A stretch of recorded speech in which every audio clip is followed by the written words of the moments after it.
தனம் தரும் கல்வி தரும் ஒரு நாளும் தளர்வறியா மனம் தரும் தெய்வ வடிவம் தரும் நெஞ்சில் பஞ்சமில்லா இனம் தரும் நல்லனை எல்லாம் தரும் அன்பர் என்பவர்க்கே கனம் தரும் பூங்குழலாள் அபிராமி கடை கண்களே. ஓம் நமச்சிவாய. மேன்மைகள் சைவ நீதி விளங்குக உலகமெல்லாம். நோயற்ற வாழ்வே குறைவற்ற செல்வம். அந்த நோய் நொடி இல்லாத வாழ்வு இந்த உலக மக்கள் எல்லோரும் வாழ வேண்டும் என்று கலியுகத்தின் காந்தமலை ஜோதியாகிய சபரிமலை சுவாமி ஐயப்பனுடைய திருவடிகளை சிறந்தாழ்த்தி டான் தமிழொலி ஓம் தொலைக்காட்சி நேயர்கள் அனைவருக்கும் சர்வதேச இந்து மத குருபீடம் அகில இலங்கை சபரிமலை ஸ்ரீ சாஸ்தாபீடத்தின் சார்பில் இனிய வணக்கங்களும் நல்லாசிகளும். என்றும் மங்களகரமான விஸ்வாவசு வருஷம் புரட்டாதி மாதம் 26ஆம் நாள் 12/10/2025 ஞாயிற்றுக்கிழமை. இன்று மலர்ந்திருக்கின்ற இன்றைய பொழுதும் நம் எல்லோருடைய வாழ்விலும் எல்லா விதமான சிறப்புகளும் வெற்றிகளும் கிடைக்க வரும் என்று இறைவனை பிரார்த்தித்து இஷ்ட தெய்வங்கள் குலதெய்வங்களை வழிபாடு செய்து பெற்றோர்கள் பெரியோர்கள் குருவானவர்கள் ஆசிரியர்களையும் வணங்கி அவர்களுடைய அன்பையும் ஆசியையும் பெறுகின்ற பொழுதும் எந்த நாளுமே நமக்கு நல்ல நாளாக அமையக்கூடியது. இன்று பானுவாரம் என்று போற்றுகின்ற ஞாயிற்றுக்கிழமை. நாம் பிரத்யக்ஷ தெய்வமாகிய சூரிய பகவானை வழிபாடு செய்கின்ற பொழுது எல்லா விதமான சிறப்புகளும் கிடைக்கக்கூடியது. நரம்பு சம்பந்தமான நோய்கள், எலும்பு தொடர்பான நோய்கள், இரத்த சம்பந்தமான ரோகங்களை எல்லாம் நீக்கக்கூடிய சக்தி இந்த சூரியனுடைய கதிர்களுக்கு உண்டு. காலையிலே உதிக்கின்ற வேளையில் சூரிய நமஸ்காரம் செய்தால் என்ற நல்ல சிந்தனையும். இப்பொழுது அன்னை பராசக்தி கௌரியம்பிகையானவள் சிவனுடைய உடம்பில் பாவபாகத்தை அடைய வேண்டும் என்கின்ற நோக்கிலே சிவனை வேண்டி தவமுறையிலே 21 திதிகளுக்கு அனுஷ்டித்த விரதம் கேதார கௌரி ஈஸ்வர விரதம். இந்த விரதம் நடைபெற்று கொண்டிருக்கிறது. இது பொதுவாக கௌரி விரதம் என்று எல்லோரும் சொல்லுவதும் இது அம்பாளுக்குரிய விரதம் என்று எல்லோரும் நினைத்து கொள்ளுவது. இது அம்பாளுக்குரிய விரதம் அல்ல, சிவனுக்குரிய விரதம். இந்த கேதார கௌரி ஈஸ்வர விரதம். கேதாரம் என்கின்ற பொழுது மலை சார்ந்த நீர்நிலைகள் கொண்ட இந்த வயல்வெளியிலே புற்று மணலிலே சிவலிங்கம் அமைத்து கௌரி அம்பிகை சிவனை வேண்டி வழிபாடு செய்தது. கேதார கௌரி ஈஸ்வர விரதம், சிவனை வேண்டி வழிபட்ட விரதம். இந்த கேதார கௌரீஸ்வர விரத பூஜைகள் நடைபெறுகின்ற ஆலயங்களிலே கும்பம் வைத்து வழிபாடு செய்வர்கள் உண்டு. சிவனம்பாளை வைத்து வழிபாடு செய்வதாயிருந்தால் சிவலிங்கம் மேலே இருக்கின்ற பொழுது அம்பாள் ஒரு படி கீழே வலது பக்கமாக சிவனை பார்த்த வண்ணம் இருக்க வேண்டும். ஏனைய காலங்களிலே உற்சவங்கள் வைப்பது போல் சிவனம்பாளை பக்கத்திலே வைக்கக்கூடாது. அம்பிகையானவள் சிவனுக்கு ஒரு படி கீழே சிவனை பார்த்த வண்ணமாக அர்ச்சனை செய்கின்ற பாவனையில் இந்த அம்பாள் சிவனை பார்த்த வண்ணம் இருக்க வேண்டும். அம்பிகையை சிவன் அர்ச்சனை பண்ணுகின்ற வகையிலே பில்வமும் அக்ஷதையும் கொண்டு இந்த அர்ச்சனை வழிபாடுகள் எல்லாம் செய்யப்படுவதோடு இந்த கேதார கௌரீஸ்வர விரதத்திலே அங்கே அம்பாளுக்கு அபிஷேகம் செய்ய வேண்டிய அவசியமே கிடையாது. அம்பாள் தியானத்திலே இருந்து தன்னுடைய இந்த தான் எண்ணுகின்ற காரியங்கள் நிறைவேறுவதற்காக இந்த 21 திதிகள், இந்த 21 திதிகளும் இம்முறை 20 நாளுக்குள்ளே வருகின்றது. அந்த வகையிலே இந்த கேதார கௌரீஸ்வர விரதம் தொடர்பாக தொடர்ந்தும் நாம் சிந்திப்போம் என்று கூறி, இந்த விரத அனுஷ்டானத்தில் ஈடுபடுகின்றவர்கள் அங்கே கும்பம் வைத்திருக்கின்ற பொழுது அந்த சிவனுடைய கும்பத்திற்கு அக்ஷதையும் பில்வத்தையும் எடுத்து கையிலே தண்ணீர் விட்டு சுற்றி வந்து பலமாக சாத்தி விட்டு ஒவ்வொரு நாளைக்கு ஒரு முடிச்சு வீதம் இந்த 21 திதிகளிலும் 21 முடிச்சுகள் இட்டுக்கொள்ளுவது. அவரவர் கைகளினாலே இந்த முடிச்சுகள் அன்றாடம் ஒவ்வொரு முடிச்சுகள் போடப்படுகின்ற பொழுது அதற்கு சக்தி அதிகம். இப்பொழுது பொதுவாக ஆலயத்திலே முடிச்சுகள் போட்ட வண்ணமே வைத்திருப்பார்கள். அதை போய் எல்லோரும் வாங்கி எடுத்துக்கொள்வார்கள். அவரவர் கைகளினாலே அந்த முடிச்சுகள் ஒரு நாளைக்கு ஒரு முடிச்சு, ஒரு திதியிலே ஒரு முடிச்சு வண்ணமாக போடுகின்ற பொழுதுதான் அந்த சக்தி அதிகமாகும். சரி, இந்த 21 திதிகளிலும் தொடர்ச்சியாக நமக்கு விரதம் இருக்க முடியாது, இயற்கையின் உபாதை, நாம் அவ்வாறு இருந்தால் என்ன செய்யலாம் என்றால் 9 நாட்களுக்கு இந்த விரதத்தை அனுஷ்டித்துக் கொள்ளலாம். 9 நாட்களுக்கு அனுஷ்டிக்கின்ற பொழுது அங்கே ஒரு நாளைக்கு 2 முடிச்சு வீதம் போடப்படுகின்ற பொழுது 9 நாளிலே 18 முடிச்சு வந்துவிடும். கடைசி அன்னைக்கு அது 5 முடிச்சாக போட்டுக்கொள்ளலாம். 21 முடிச்சுகள் அவரவர் கைகளாலே தான் போட வேண்டும்.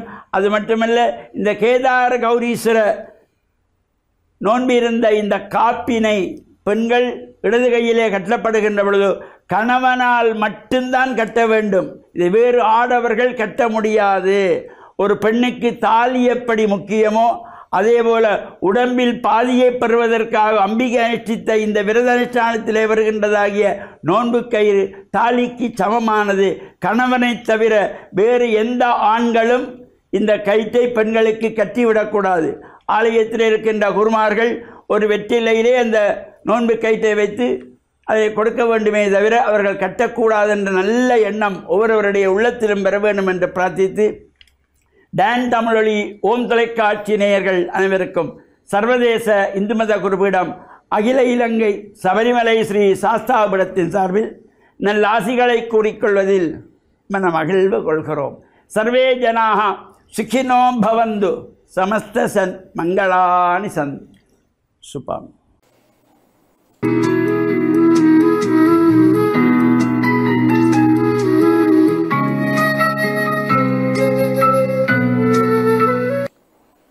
இறை இயேசுவில் என் அன்பு நெஞ்சங்களே, கிறிஸ்தவ நற்சிந்தனை வேளையில் உங்களை சந்திப்பதிலே பெரும் மகிழ்வு கொள்கின்றேன். ஆண்டவர் இயேசு பொன் விதி என்று சொல்லப்படுகின்ற ஒரு கூற்றை, ஒரு விதியை மக்கள் முன்வைக்கின்றார். அடுத்தவர்களுக்கு உங்களுக்கு என்ன செய்ய வேண்டும் என்று விரும்புகின்றீர்களோ அதை நீங்கள் அடுத்தவர்களுக்கு செய்யுங்கள் என்று. எங்களுடைய மனித உறவாடல்களிலே எப்பொழுதும் அடுத்தவர்கள் எங்களுக்கு நன்மை செய்ய வேண்டும், அடுத்தவர்கள் எங்களுக்கு உதவி செய்ய வேண்டும், அடுத்தவர்கள் எங்களை சந்திக்க வேண்டும், அடுத்தவர்கள் என்று சொல்லி அடுத்தவர்களிடமிருந்து நாங்கள் பல விடயங்களை எதிர்பார்க்கின்றோம். ஒரு குடும்ப அமைப்புக்குள் கூட கணவன் மனைவி இப்படி செய்ய வேண்டும், இப்படி இருக்க வேண்டும் என்றெல்லாம் எதிர்பார்ப்பதும், இவ்வாறு மனைவி கணவனிடம் இருந்தும் பெற்றோர் பிள்ளைகளிடம் இருந்தும் சகோதர சகோதரிகளிடம் இருந்தும் அடுத்தவர்கள் எனக்கு என்ன செய்கின்றார்கள், சில வேளைகளை நாங்கள் குறை கூறுகின்ற பொழுது எனக்கு நீ என்ன செய்திருக்கின்றாய், அப்படி பெரிய காரியம் என்ன செய்திருக்கின்றாய் என்று சொல்லி நாங்கள் அவர்களுக்கு குற்ற உணர்வை ஏற்படுத்துகின்றோம் அல்லது எங்களுடைய ஏமாற்றத்தை சொல்லுகின்றோம். ஆனால் ஒரு பொன் விதியாக இயேசு சொல்லுவது, அடுத்தவர்கள் உங்களுக்கு என்ன செய்ய வேண்டும் என்று விரும்புவதை எல்லாம் நீங்கள் அவர்களுக்கு செய்யுங்கள் என்று. அதாவது முதல் அடியை நாங்கள் எடுத்து வைக்க வேண்டும்.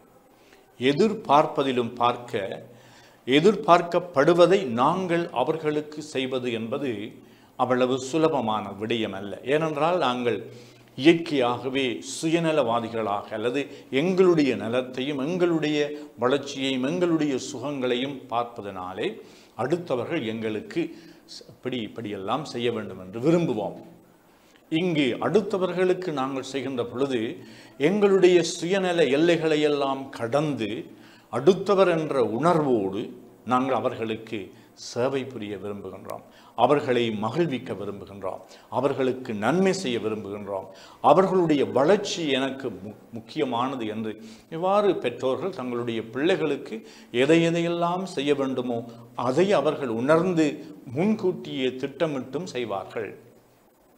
அவர்கள் உண்டு. ஆகையினாலே எல்லோரும் அப்படித்தான் என்றல்ல, ஆனால் நாங்கள் எங்களுக்குள்ளே அனுதினம் பெற வேண்டிய சில மனமாற்றங்கள் இருக்கின்றன. அடுத்தவர்களிடம் நாங்கள் எதிர்பார்த்து ஏமாந்து எங்களையே நாங்கள் நொந்து அடுத்தவர்களையும் நாங்கள் நோவு பண்ணாமல், இந்த இயேசு கூறுகின்ற இந்த பொன் விதி இது திருச்சட்டத்திலே, அதாவது மோசேயினுடைய சட்டத்தின் வழியிலே வந்த ஒரு அறிவுரையாகும். அடுத்தவர்கள் எங்களுக்கு என்ன செய்வார்கள் அதை நாங்கள் அவர்களுக்கு முதலில் செய்வோம். இந்த எதிர்பார்ப்போடும் இந்த தீர்மானத்தோடும் இந்த நாளிலே நாங்கள் அடுத்தவர்களை திருப்திப்படுத்துவதற்கு, அவர்களுடைய வாழ்வுக்கு நாங்கள் எங்களுடைய பங்களிப்பை செய்வதற்கு சில முயற்சிகளை செய்வோமா? ஆமென்.